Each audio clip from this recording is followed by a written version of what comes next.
time is money, right? So in your world, bad communication costs real money. Every unclear message wastes time. It kills Mhm. productivity for the person that's getting it because I got to figure out what it's saying. You send me 500 words that I don't understand. Um, I have to figure it out. Your ability to communicate with whomever and meet them there eliminates concern and chaos.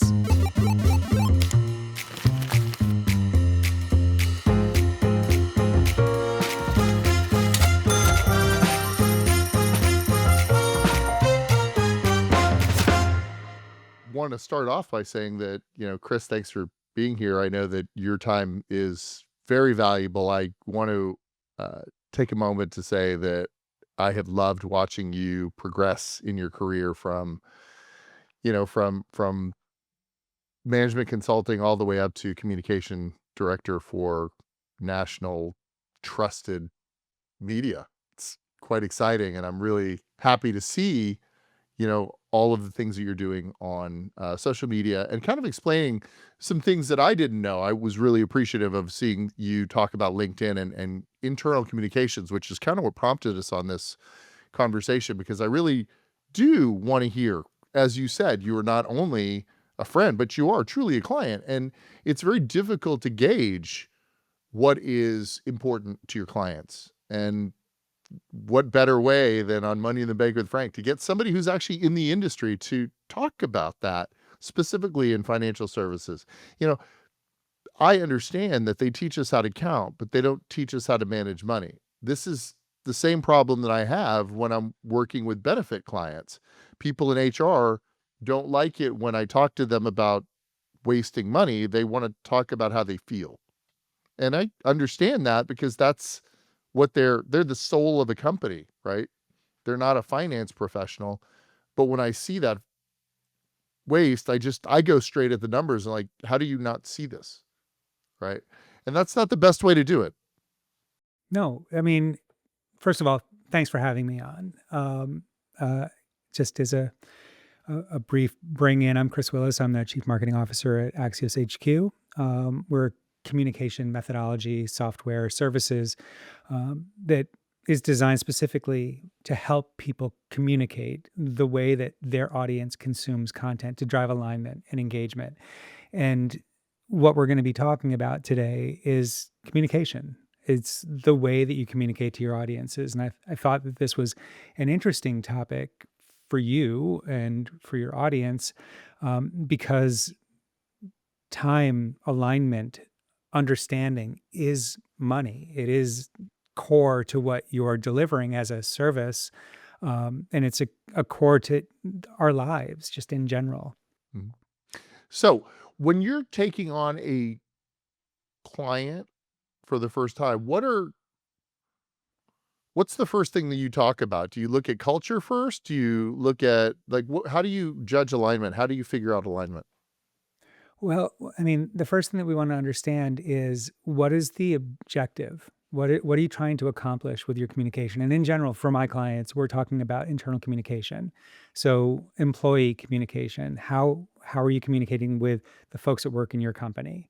And it as we start the conversation, a majority of folks are like, "Yeah, no, I just have a lot of stuff that like my boss or somebody in the organization or I want to say to our employees, and it'd be really nice if I could do it easier." And we have a platform that helps you create um, consolidated communication, so newsletters of various information that feeds into the way that you communicate on a regular cadence. So yes, we can make it easier, but boy, that's not the point. So what Um, about um there's a lot of bad behavior that we saw over COVID, right? We've got these new tools that came out. We're using Riverside. It seems to be the software of choice for independent content creators. You've got Zoom for well, all of the different suites, right? You've got Microsoft products. You've got all sorts of products for communication. Then you've got, the third party channels like Slack at all. Uh, and you've seen some bad behavior on how they've addressed their employees, whether it's staffing reductions or um, productivity issues. Obviously, that's you know that's probably not the best way to communicate with your teams, or maybe, it is appropriate in some ways. It's it's not what you say, it's how you say it, right?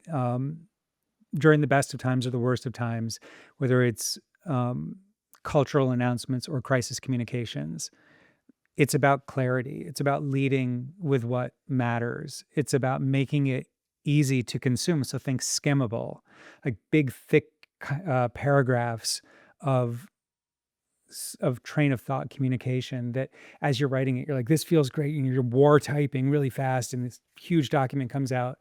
Like, man, nobody's going to read that. Bullets, bolding, structure for clarity, cut 80% of what you normally write. And when you do that, that's creating engagement. It's bringing people into that. And we know that because this product was born out of Axios Media. And Axios, as it came to be, when the founding team left Politico, the purpose of Axios was to communicate better. It was to create a different kind of news that would gather an audience, excite an audience, educate an audience, and keep that audience. And Smart Brevity was born. This approach to communications.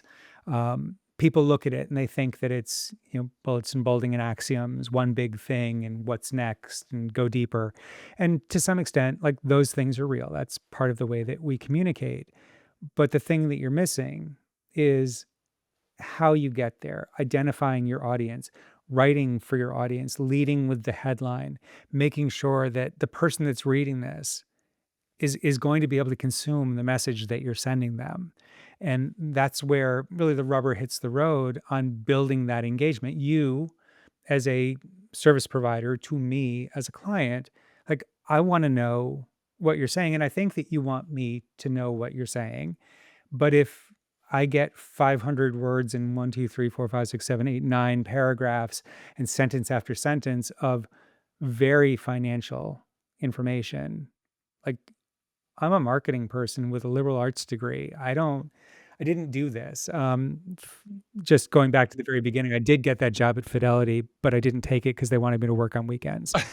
So So one of the things that I would like to point out, and I'm sure that there are probably different industries that have different requirements, but you can imagine in the financial services, everything has to go through compliance, and everything has sure different does. requirements as well. So that's why a lot of these tend to be more general, because trying to get a compliance officer to approve every single email to every single client that might be different is challenging. So what are some thoughts on how to address that, or how to fix that Do challenge or work with that challenge? do you know Jamie Dimon? Not personally, but, he's bought me drinks, I'm sure, sometimes. Somehow, somehow I've met the guy. So Jamie Dimon actually was one of the early adopters of Smart Brevity, and led to there being a company at which I work. Because in the early days of Axios, some of the big Axios professional customers came and said, "Hey, this is like what you guys are doing is interesting. Um, we'd really like to be able to do this ourselves in our organizations." And Jamie Dimon was one of the first people to have that conversation. And his annual report, his investor report, is all Smart Brevity. The whole thing is designed to be read.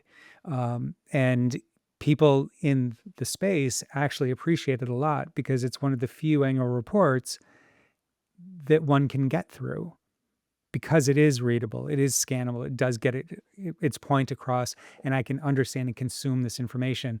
And again, from a regulatory standpoint, yes, there are things that you have to say, but the purpose of the regulations is to make that content reliable, readable, and understandable.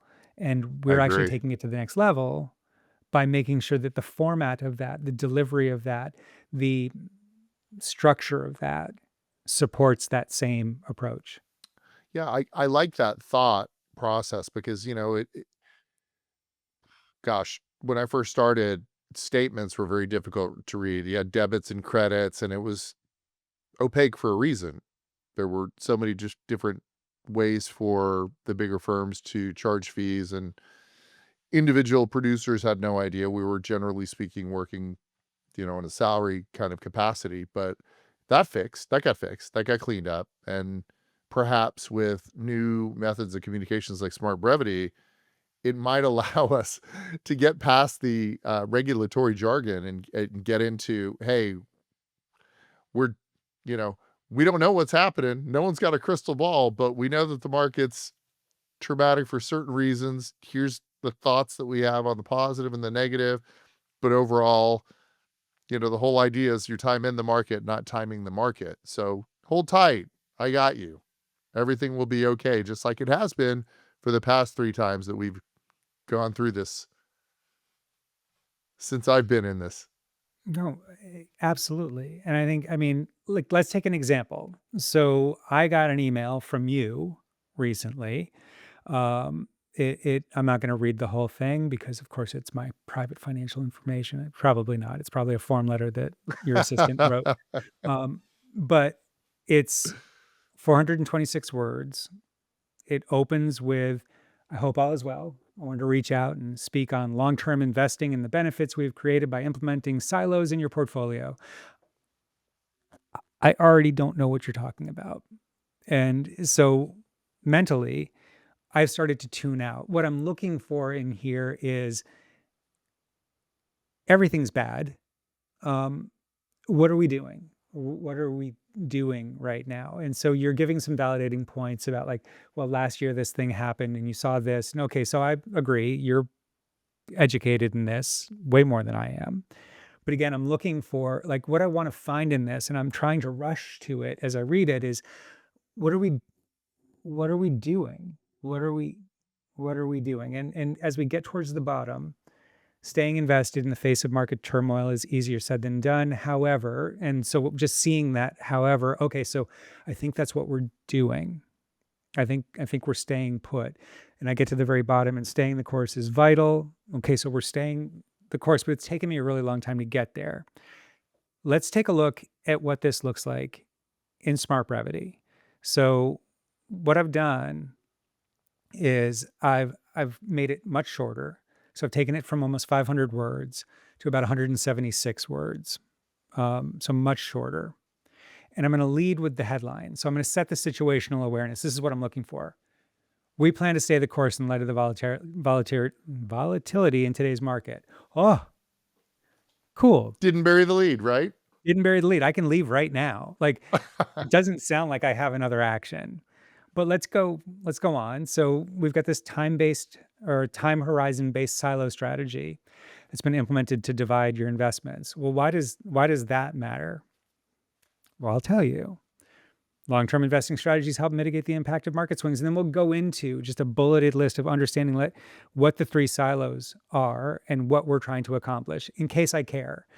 Again, I stopped reading after situational awareness because I don't have an action here. We're not doing anything. I understand that. Cool. Some validation. What they're saying?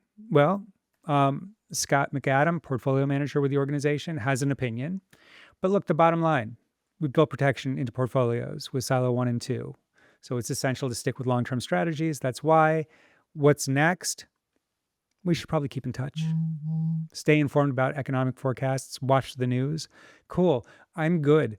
Thanks, Frank. All I needed to know, though, was that first sentence. But now it's entirely clear to me, and there is no ambiguity, and I can't have missed the point. The point is, I've got this under control. Now my choice is, do I believe you and shred this email, or do I make a phone call? Mhm. I believe you. I don't make a phone call. And the fun thing about Smart Brevity is I'm showing you this example in a business environment. Like, this is a business email that you sent to me. Man, I use this for everything. Like, this is how I communicate internally at work. Yep. And it's, I mean, I'm the head of marketing at the company that Yeah, so pioneered this Chris, approach. please, before you do that, tell me about the product as a whole. Tell me, like, is this a product that's actually built for specific industries? Do they reach out and talk to, like, how is it promoted? So our product our solution is a combination of training, so Smart Brevity training, editorial assistance, so helping create messages like this, and software that will automate a lot of this. The software starts with the planning process of what are you trying to communicate, when are you trying to communicate it, allowing you to create quick pieces of information, feed it into essentially a series planner that allows you to pick and choose the information that you drop into your weekly or biweekly or monthly newsletter. From there, we've planned, then we collaborate. So we allow you to, if you're one of the contributors and your assistant is one, and this Scott McAdam is one, everybody has access to create these pieces of information and feed that into the system in the Smart Brevity format, and now it's ready to be edited and sent out. Um, in our working environment, our creative environment, you're able to take big pieces of text like yours, like your original email, and master that out into Smart Brevity, either through AI or through your own working back and forth to make sure that it's doing exactly what you want it to do. Mhm. Then into distribution. So sending out through email as a newsletter, putting in Slack, putting in SharePoint, Teams, and then finally measuring the impact of that. So who opened it, who read it, who shared that information against baselines to be able to see, looking at a benchmark, how you're doing on that engagement and improving that over time. And all of this is designed to drive business results. So in your case, Mhm. retention, client retention. Mhm. If clients have a good idea and understanding of what you're doing, get the communication that they need on a regular basis, and are engaging with that information, they are less likely to churn, which in your business and in most people's business that are listening, like that's the lifeblood of it. Like you want to create those relationships. As we look at, where we're primarily used, like I said, it's employee communications. Mhm. So it's building alignment and awareness inside an organization.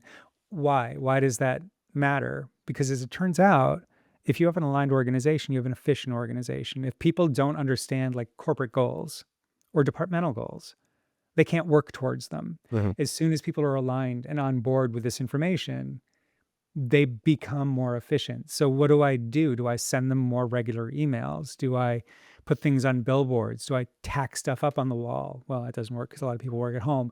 But do I do all that and is it just putting it out there? Or is it the precision approach of creating the right content to put in the right places to get those people to engage with it? And So that's where we shine. is Smart Brevity then like a platform that's almost like a subscription base for like chief marketing officers, or who at the organization and what size would benefit from the product?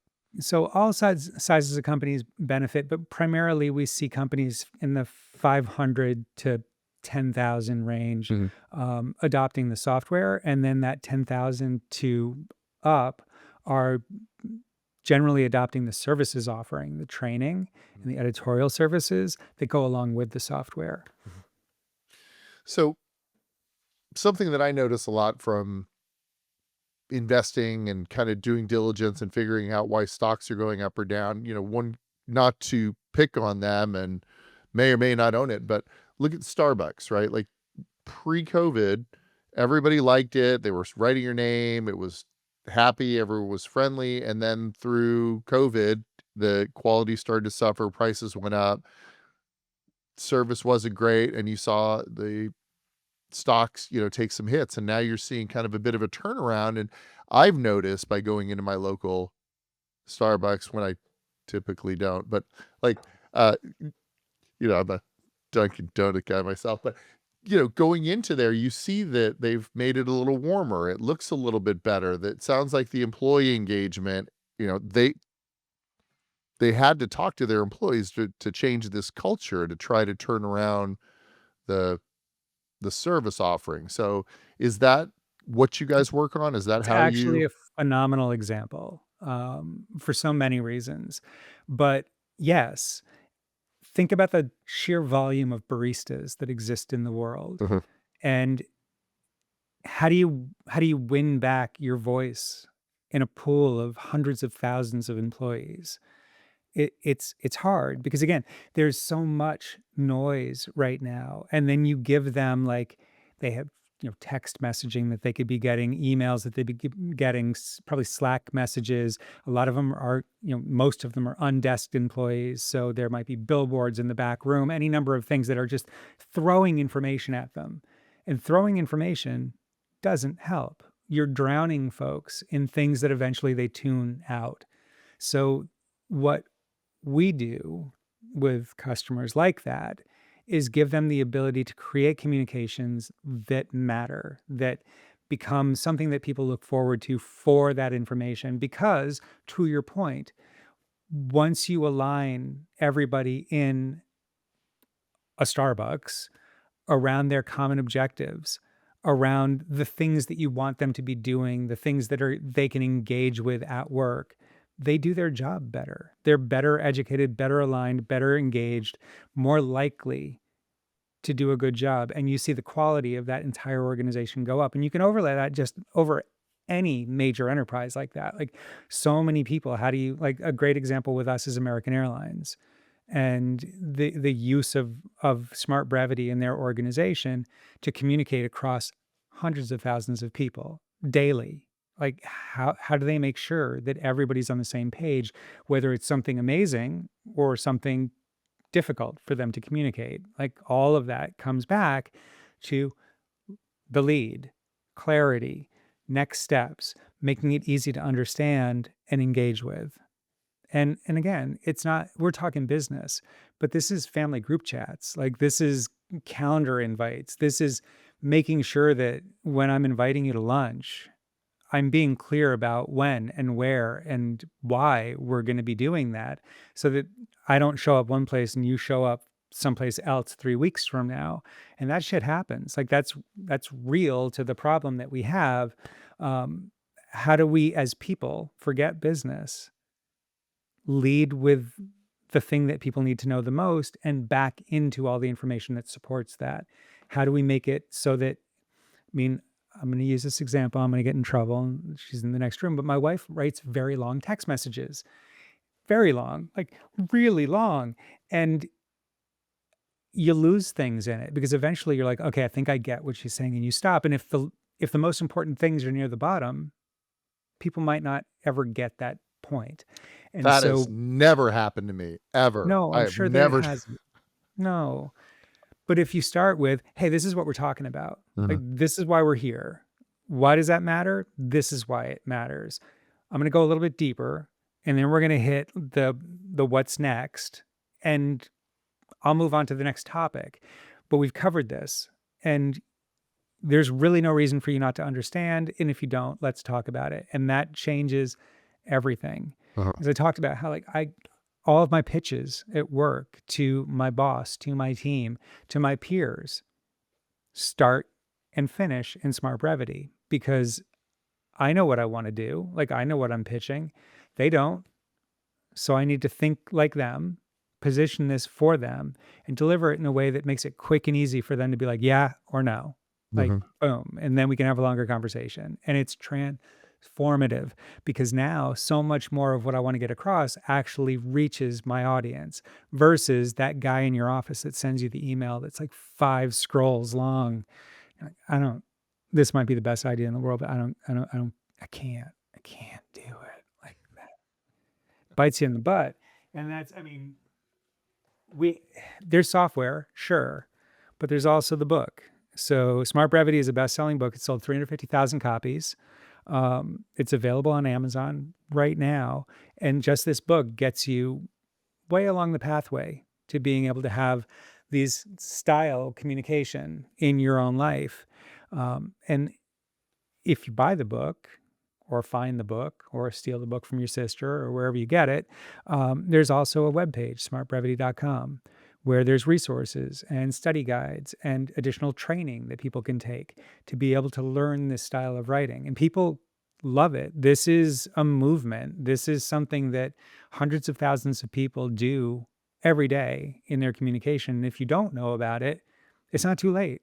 It's a great time to figure it out right now and bring this into how you change your communication for the better.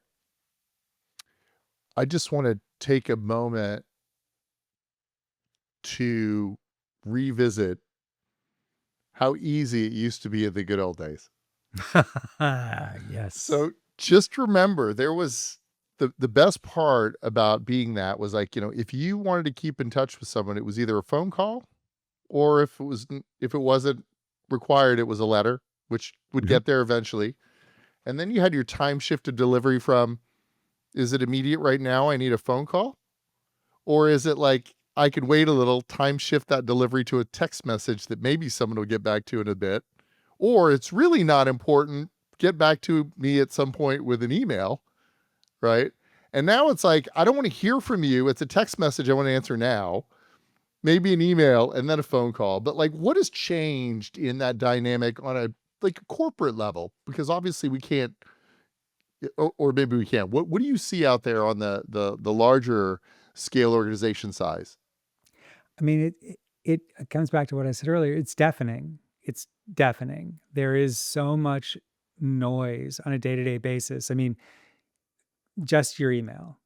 Like in the time that we've been talking, I would imagine like I had to shut my email off because it dings and I didn't want to have the dinging during this conversation. But I imagine when I turn it back on, I will have 50 missed emails, Uh-huh.